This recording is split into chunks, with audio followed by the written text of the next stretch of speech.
Hi అండి, welcome to Preethi channel. ఎలా ఉన్నారు? ఈరోజు నేను మన ఛానల్లో చూపించబోయే రెసిపీ పాలకూర పప్పు అండి. చాలా టేస్టీ అండ్ సింపుల్గా చేసుకోవచ్చు. పాలకూర ఫ్లేవర్ తోటి టేస్టీ సింపుల్గా చేసుకున్న రెసిపీ. టమాటా వేయకుండా చేశాను. టమాటా వేయకూడదు అంటారు కదా పాలకూర కోసం, అందుకని నేను ఇక్కడ టమాటా లేకుండా అదే ఫ్లేవర్ పుల్లదనంతో చక్కగా చేశాను.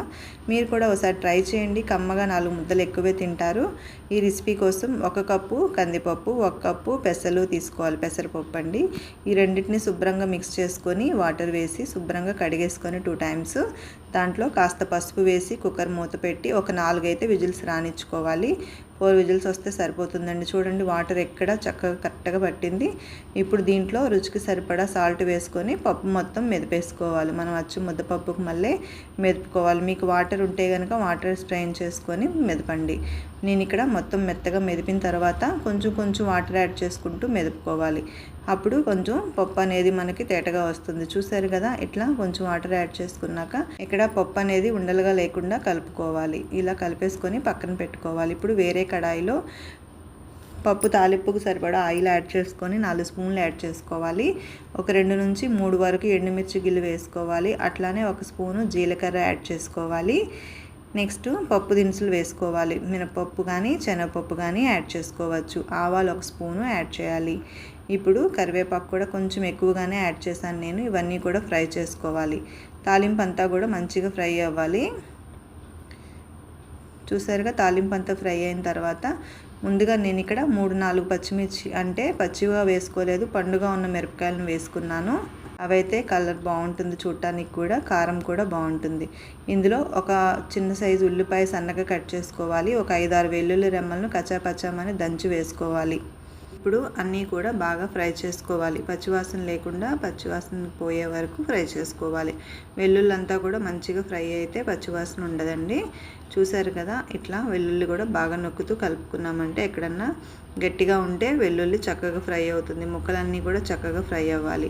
ఇలా కాస్త ఫ్రై అయ్యి కలర్ చేంజ్ అయిన తర్వాత ఉల్లిపాయలు ముందుగా శుభ్రం చేసి కడిగి పెట్టుకున్న పాలకూరని యాడ్ చేసుకోవాలి. పాలకూర వేసుకున్నాక రుచికి సరిపడా సాల్ట్ యాడ్ చేసుకోవాలి. ఒకసారి పాలకూర అంతా కూడా కిందకు వెళ్ళి కింద ఉన్న ఉల్లిపాయ ముక్కలన్నీ పైకి వచ్చేలాగా ఇట్లా గరిటతో చూపిస్తున్న విధంగా కలుపుకోవాలి. అప్పుడు మొత్తం అంతా కూడా ఈవెన్గా ఫ్రై అవుతాయి. ఆల్రెడీ ఫ్రై అయినాయి కాబట్టి పైకి తెచ్చుకోవాలి. పాలకూర అంతా ఇట్లా ఫ్రై చేసుకొని పెట్టుకోవాలి. దీని మీద ఎక్కడ కూడా మూత పెట్టాల్సిన పని లేదండి. పాలకూర అంతా కూడా చక్కగా ఫ్రై అవుతుంది. ఇందులో కొంచెం పసుపు అనేది యాడ్ చేసుకోవాలి. అట్లానే పసుపు కూడా ఒకసారి ముక్కలన్నిటికీ బాగా పట్టేటట్టు కలుపుకోవాలి. చూడండి, నీరు ఎలా ఊరుతుందో. పాలకూరలో ఉన్న వాటరే పాలకూర అంతా కూడా మగ్గిపోవడానికి సరిపోతుంది.